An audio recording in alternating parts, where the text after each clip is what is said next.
예, 안녕하십니까. 저는 강남 아산병원 소아과의 김윤영입니다. 저는 소아과에서 소아 내분비 파트를 맡고 있고, 네, 이제 오늘은 그 또래보다 우리 키가 작은 아이들 또는 사춘기가 빠른 우리 아이들 어떻게 해야 될지, 어떤 아이들이 병원에 와야 되고 또 어떤 아이들이 진단이 급하고 병원에 막상 왔을 때 어떤 검사를 하게 되고 어떤 치료 과정을 거치는지 한번 살펴보는 시간을 갖도록 하겠습니다. 그래서 앞에 전반부는 먼저 키가 작은 우리 아이들 어떻게 해야 되는지 보겠습니다. 우리 먼저 아이들이 정상적으로 크는 그 성장 유형을 파악해 볼 필요가 있습니다. 이 성장 유형은 4가지 단계로 나뉘는데 일단은 첫 번째 태아기부터 2세 때까지입니다. 이때가 제1 성장 급증기라고 해서 아이들이 상당히 많이 크는 시기입니다. 이때는 아이들 개개인마다 그 크는 속도가 다릅니다. 이 그래프에서 보시면은 이 빨간 부분이라고 할 수 있습니다. 그 다음에는 두세 살을 넘어서 사춘기까지, 이때는 아이들이 조금씩 서서히 성장을 하게 됩니다. 그 이전에는 애들이 좀 많이 크는 것 같았는데 애기들이 한 두세 살 넘으니까 이전보다 안 커요, 이렇게 얘기하시는 분들이 많은데 당연한 거고, 이때는 성장 속도가 1년에 한 4에서 6cm 정도 되게 됩니다. 보통은 아이들이 한 5점 몇 cm 이렇게 크는 모습을 볼 수 있습니다. 그 다음에 세 번째 단계는 요 사춘기 단계입니다. 사춘기 때부터 한 15, 16세까지 한 2, 3년에 걸쳐서 제2 급성장기가 나타나게 됩니다. 이 경우에는 여자애들은 8에서 10cm, 남자애들은 1년에 10에서 12cm 정도 자라게 됩니다.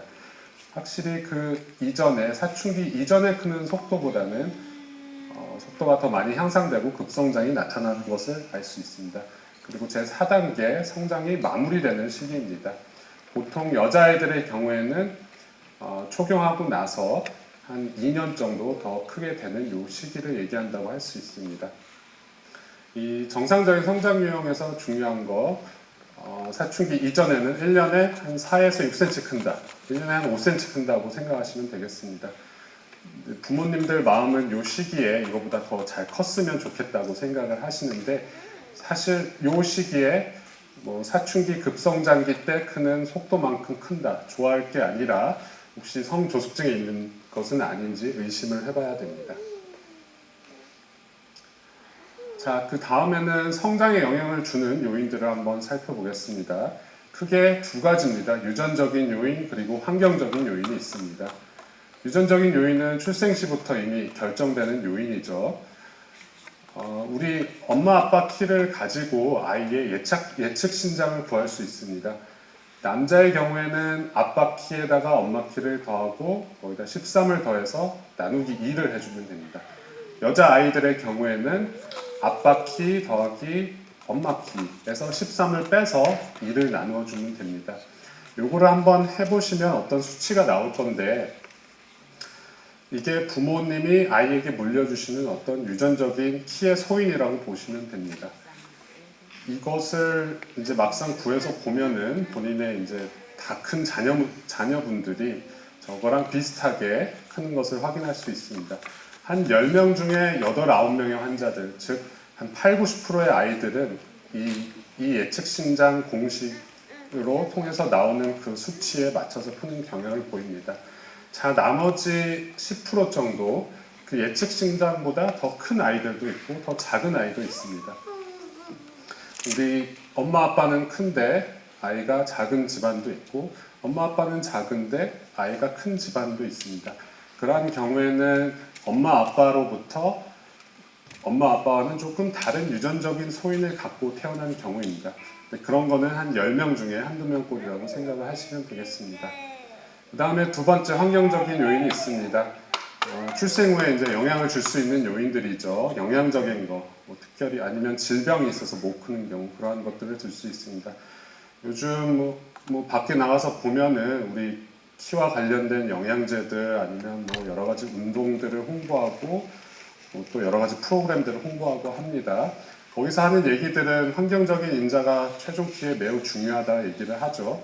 어떤 면에서는 맞는 말일 수도 있는데 조금 과도한 면이 있습니다. 사실 뭐 영양제를 홍보를 하면서 이게 키의 한 환경적인 요인이 키 한 70%를 좌우한다 이렇게 얘기하는데 사실 그것은 예를 들어서 뭐 6.25 전쟁 때 사람들이 잘 못 먹던 시절에 그런 경우에 해당되는 것이라고 할 수 있고 요즘같이 먹을 게 풍부하고 모든 아이들이 영양 섭취가 골고루 잘 이루어지는 요즘 시대에서는 사실 맞는 말은 아닙니다. 그래서 환경적인 요인은 한 10에서 20% 정도 작용한다고 보시면 되겠고 사실은 키는 유전과 관련이 있습니다. 그럼 의학적으로 말하는 저신장이라는 것은 어떤 건지 한번 보겠습니다. 같은 성별, 같은 또래의 아이들과 비교를 해야 됩니다. 같은 생일인 아이, 같은 날 출생한 아이 100명을 놓았을 때 그 세 번째 이내로 키가 작은 경우를 저신장이라고 정의를 합니다. 물론 병원에 키 때문에 오시는 분들 중에 요 3등 이내는 아니지만 생각보다 키가 작은 것 같다고 해서 오시는 분들도 많이 있습니다. 어쨌든 이 저신장의 원인이 어떤 거에 있는지 보면은 가족성 저신장이 있습니다. 엄마 아빠가 작은 경우입니다. 엄마 아빠는 작은데 똑같이 이러한 소인을 물려받은 경우입니다. 두 번째 체질적인 성장 지연이 있습니다. 이것은 천천히 성숙하는 아이의 경우입니다. 아이가 천천히 성숙하고 사춘기도 그만큼 늦게 오고 보통 뭐 예전에 보면은 어떤 아이는 중학교 말, 고등학교 가서도 키가 컸더라, 군대 가서도 키가 컸더라 이런 거를 얘기하는 겁니다. 체질적 성장 지형이 있는 애들에 한해서 그렇게 표현할 수 있는 거고 세 번째는 질병에 의한 성장 지연입니다. 선천적인 경우는 어렸을 때부터 엄마 뱃속에 있을 때부터 성장 지연에 의해서 저출생 아이로 태어난 경우 그리고 후천적으로 병이 생겨서 그런 경우도 있겠습니다. 대부분은 사실 이제 가족성 저신장이나 체질적 성장 지연에 속하는 경우가 많겠습니다. 하지만 앞에 병적인 원인 이외에도 이제 엄마 아빠가 기대하는 어떤 키가 있겠고 그리고 그 기대치에 미치지 못해서 이제 병원에 검사를 위해서 오시는 분들도 많이 있습니다. 일단 병원에 오게 되시면은 여러 가지 성장과 관련된 검사를 하게 됩니다. 1차적인 검사는 이제 모든 아이들을 대상으로 하는 검사입니다. 가장 중요한 것은 키를 측정하는 것입니다. 이 키 측정하는 것은 모두 집에서도 모두 할 수 있는 거죠. 어떤 거를 보냐면 이제 유년기부터 사춘기 이전까지 정상적인 성장 속도를 밟아가고 있는지를 확인하게 됩니다.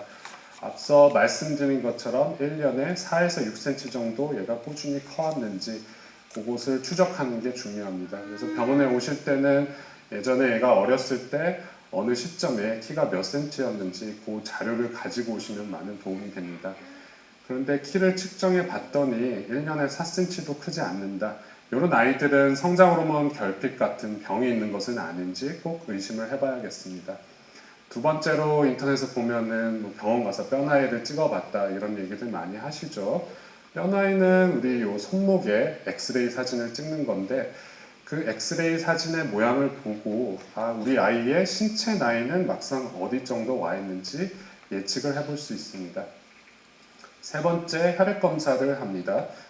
우리 키를 키우는데 중요한 호르몬, 성장 호르몬과 갑상선 호르몬이 있습니다. 기본적인 성장 호르몬 수치를 측정을 하고 그리고 이 갑상선 호르몬이 잘 분비가 되어야 성장 호르몬이 잘 분비가 되게 되어 있습니다. 이 대표적인 두 가지 호르몬을 측정을 하게 되고요. 그 이외에 어떤 빈혈이나 아니면 단백질 수치, 지방 수치와 관련된 수치들을 평가를 하게 됩니다. 이런 기본적인 검사들을 하고 대부분은 사실은 큰 이상이 있는 경우를 발견하기는 쉽지가 않습니다. 이 뼈나이라는 거에 예시를 한번 보여드리겠습니다. 우리 여자아이의 뼈나이입니다. 왼쪽 거는 4살인 여아고 오른쪽 거는 10살인 여아입니다. 보시면은 왼쪽 아이 4살일 때는 뼈가 매우 작고 개수도 또 적고 뭔가 비어있는 듯하고 그리고 뼈의 어떤 둘레 윤곽도 명확하지 않습니다. 근데 나이가 점점 들면서 뼈의 개수도 많아지고 뼈의 크기도 커지고 그리고 성장판 사이에 어떤 거리도 좁아지고 그런 모습들을 보이게 됩니다. 나이에 따라서 이 뼈나이의 모습이 바뀌게 되는데 뼈나이를 찍어보면은 우리 아이가 이런 모양을 가졌을 때 신체 나이가 몇 살 정도에 와 있는지 예측을 해볼 수 있습니다. 그다음에 성장과 관련된 어떤 2차적인 검사를 요하는 경우가 있습니다. 이것도 이제 어머님들이 병원에 왔을 때 성장 호르몬 자극 검사는 안 해봐도 되나요? 이렇게 물어보시는 경우가 많이 있어서 내용을 준비해 봤는데, 성장 호르몬 자극 검사를 해야 될 정도로 작은 아이다. 사실 작은 아이면은 별로 좋은 거는 아닙니다. 왜냐하면 이것은 병적인 것입니다. 이 성장 호르몬 자극 검사라는 건 어느 경우에만 하게 되냐면, 키가 1년에 아까 말씀드린 것처럼 4cm 미만으로 자라는 비정상적인 모습을 보일 때, 즉 성장 호르몬 결핍과 같은 병적인 요인이 의심되는 경우에 진행을 하게 됩니다. 키 작은 아이들의 치료는 어떠한 경우에 하게 되는지, 어떻게 하는지 보겠습니다. 먼저 첫 번째는 병적인 원인이 있을 때입니다. 이 경우에는 나라에서 보험도 해주겠죠. 어떤 경우가 있냐? 아까 1년에 4cm 미만으로 자라고 검사를 해봤는데 성장 호르몬 결핍증이 발견된 아이의 경우, 그리고 두 번째, 자궁 내 성장 지연이 있던 아이도 치료의 대상이 됩니다. 자궁 내 성장 지연은 엄마의 뱃속에 있을 때 자궁 내에서 잘 크지 못한 작은 아이들을 얘기합니다. 그래서 출생했을 때도 보면은 체중이 적게 나가는 저체중 출생 아이고, 예를 들어서 40주로 태어난 아이인데 남자의 경우는 애가 2.8kg 미만으로 자라고 여자의 경우에는 2.7kg 미만으로 출생했을 경우를 얘기하는 겁니다. 하지만 그렇게 작게 태어났으면서 또 지켜보았을 때 100명 중에 3등선 미만에 있을 때만 보험을 해줍니다. 이외에도 익숙지 않은 여러 가지 병들이 있는데, 간혹 가다가 여자아이들의 경우에 100명 중에 3등 미만이면서 키는 잘 안 크고 사춘기의 모습은 잘 안 보이고 염색체 이상에 의한 터너 증후군이 발견되는 경우도 있습니다. 그리고 나머지 이제 좀 익숙하지 않으신 이런 병들도 병적인 원인에 의해서 보험 적용이 되는 병들입니다. 이 이외에도 비보험이지만 치료가 필요한 경우가 있습니다. 나라에서 인정해주지는 않지만 엄마 아빠가 작고 애도 3등 미만의 어떤 가족성 저신장을 보이는 경우, 미국 같은 경우에는 주에 따라서 이런 거를 보험을 해주는 경우도 있는데 우리나라는 아직 해주고 있지는 않습니다. 또 두 번째는 저체중 출생아인데 따라잡기 성장이 안 되었고 4살을 넘어서도 계속 100명 중에 3등선 미만이 있고 저체중 출생아이지만 이 나라에서 인정하는 그 보험 기준보다 살짝 체중이 좀 오버되는 애들도 있습니다. 근데 그런 친구들도 보면은 따라잡기 성장이 안 되면은 계속 작은 경우가 있죠. 그런 아이들도 사실 성장 호르몬의 치료의 대상이 되기는 합니다. 하지만 이런 비보험의 경우에는 성장 호르몬 투여는 할 수 있겠죠. 하지만 의료보험이 적용되지 않아서 고액의 약값이 소요되는 단점이 있습니다. 물론 이렇게 소개드린 경우들 이외에도 그냥 미용적인 목적으로 많이 맞고 계신 분들도 있기는 합니다. 자, 성장 호르몬의 적절한 사용을 할 수 있는 적절한 시기는 언제일까요? 어린 나이에 시작할수록 효과적입니다. 이 사춘기가 이미 진행되었을 때는 몸에서 성장 호르몬이 자체적으로 많이 나오게 됩니다. 그때 성장 호르몬을 추가로 투여한다고 해서 생각한 것처럼 막 2배로 사람이 크지는 않습니다. 오히려 성장 호르몬이 왕창 나오지 않는 어린 시기에 빨리빨리 키워주는 게 효과적이라고 볼 수 있겠고, 또 어린 나이에는 체중도 적게 나가기 때문에 비용도 절감되는 효과가 있습니다. 두 번째는 아이가 주사 치료를 받아들일 수 있어야겠습니다. 이 호르몬 치료는 지속적으로 이루어지는 치료입니다. 중간에 맞다가 끊다 하면 아무 효과가 없습니다. 아이가 주사를 무서워하고 또 많은 스트레스를 받고 그런 나이에 조금 맞다가 그냥 중단을 해버린다면 별로 효과가 없어서 이런 경우에는 권장을 드리진 않습니다. 실질적으로 병적인 요인에 의해서 맞는 경우 4살 때부터 맞는 아이들도 있습니다. 그런 경우에는 어떤 병적으로 애들이 못 컸던 게 있기 때문에 열심히 이제 애가 좀 아픈 거를 감수하고더라도 맞추려는 경향이 있고, 미용적으로 맞는 분들도 계시죠. 어떤 부모님들은 좀 이제 애가 조금 싫어하더라도 억지로 맞추겠다 그래서 초등학교 1학년 때부터 맞는 경우도 있고 그 이전부터 맞는 경우도 있습니다. 근데 참 아이들의 반응은 애들마다 좀 다릅니다. 어떤 애들은 엄청 무서워하고 이제 맞기 싫다고 하는 아이들도 있고, 어떤 아이들은 어리지만 잘 맞는 경우도 있습니다. 그리고 세 번째, 가장 중요한 거는 사춘기에 이르거나 성장판이 닫힌 경우에는 성장 호르몬 효과가 없습니다. 우리 어머님들이 항상 오셔서 뼈나이를 찍고 나서 성장판이 열려 있나요? 이거부터 항상 물어보십니다. 사실 성장판이 열려 있느냐 아니냐 그거의 문제는 중요하지는 않습니다. 이 사춘기에 이르렀을 때는 성장판 당연히 열려 있죠. 그리고 사춘기가 다 마무리되어 갈 때도 성장판은 누구나 열려 있습니다. 하지만 어느 정도 열려 있나가 사실 중요합니다. 그 시기는 아무래도 사춘기 이전일 테고, 그럴 때 성장 호르몬을 적극적으로 써주는 게 도움이 될 수 있겠다고 하겠습니다. 자, 그러면 성장 호르몬을 썼을 때 어떤 효과가 상당히 좋을 것으로 예상되는 어떤 기대되는 요소들이 있습니다. 앞에서 말씀드린 것처럼 이른 나이에 시작하고 성장 호르몬을 장기간 투여했을 때 효과가 좋습니다. 성장 호르몬을 뭐 몇 달에 한 번 아니면 몇 달 아니면 1년 이렇게 맞고 끝내는 약이 아니라 사실 장기간 천천히 오래 이렇게 맞춰서 키우는 약이라고 보시면 되겠고, 중요한 거는 부모 키가 클수록 조금 더 효과적입니다. 그리고 중요한 것은 또 중요한 거, 성장 호르몬의 효과는 사실 개개인마다 정말 다릅니다. 이거는 이제 약을 막상 써봐야 알 수 있는 건데, 성장 호르몬 맞으면은 안 맞았을 때보다 어쨌든 크기는 합니다. 근데 효율적인 면을 보았을 때 어떤 사람은 진짜 잘 크는 경우도 있고 어떤 사람은 잘 안 크는 경우도 있습니다. 효과가 좋을 때는 장기간 투여했을 때, 약 한 4, 5년 투여했을 때 자기가 원래 클 키보다 한 5에서 6cm까지 더 자라기도 합니다. 하지만 그렇지 않은 경우도 많이 있습니다. 그래서 경우에 따라서는 약을 한 6개월 정도 써보고 반응이 좋지 않을 때는 약물을 끊게 되는 경우도 있습니다. 여기 실질적으로 이제 치료를 한 아이의 모습을 보여드리겠습니다. 얘는 이제 어렸을 때 자궁 내 성장 지연에 의해서 저체중 출생아로 태어난 아이고, 여기 2세가 넘어서도 4세가 돼서도 아이가 계속 100명 중에 3등, 이게 100명 중에 3등선인데 그 밑에 있는 것을 볼 수 있습니다.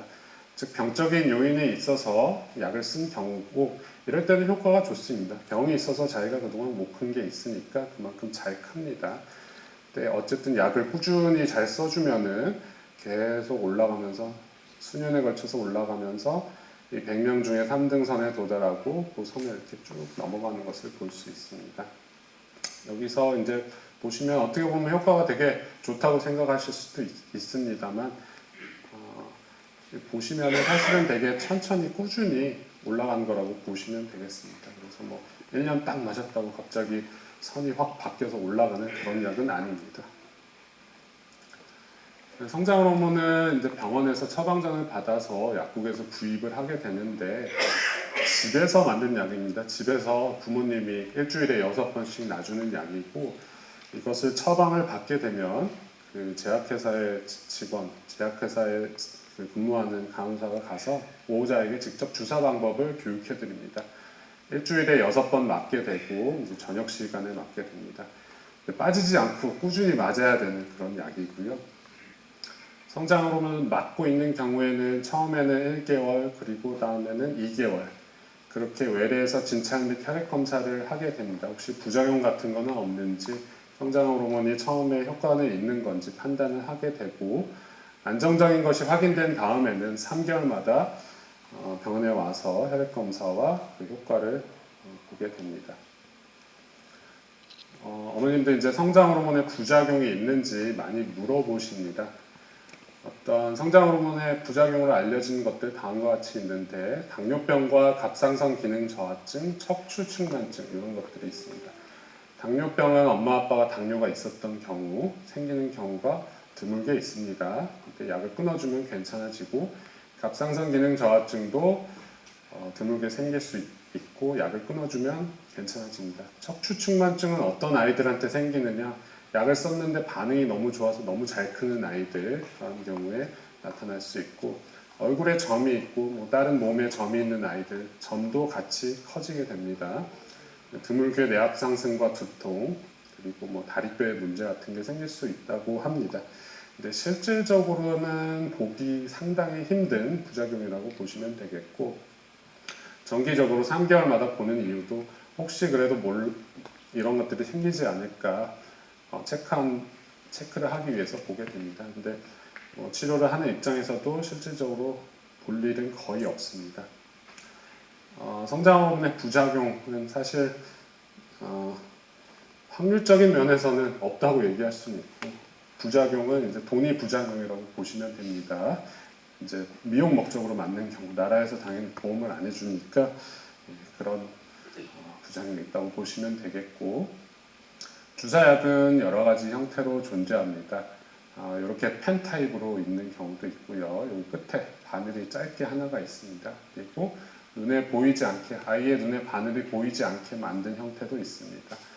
이 성장 호르몬은 이 피부 바로 피하 주사로 하는 건데, 피부 바로 밑에다가 주사를 하는 겁니다. 우리 예방 접종할 때 엄청 아픈 주사들도 있죠. 그런 거는 이제 깊이 근육에다 찌르는 주사인데, 이 성장 호르몬은 피하 주사입니다. 그래서 그렇게 아주 아프지는 않고, 그래도 주사에 대한 거부감이 있는 아이들이 있죠. 어떤 부모님들은 우리 아이들이 자고 있을 때 그때 놔주는 경우도 있습니다. 보통 부모님들이 얘기하시기를 약간 움찔거리고 만다고 이렇게 표현을 하기도 합니다. 그래서 지금 성장 호르몬,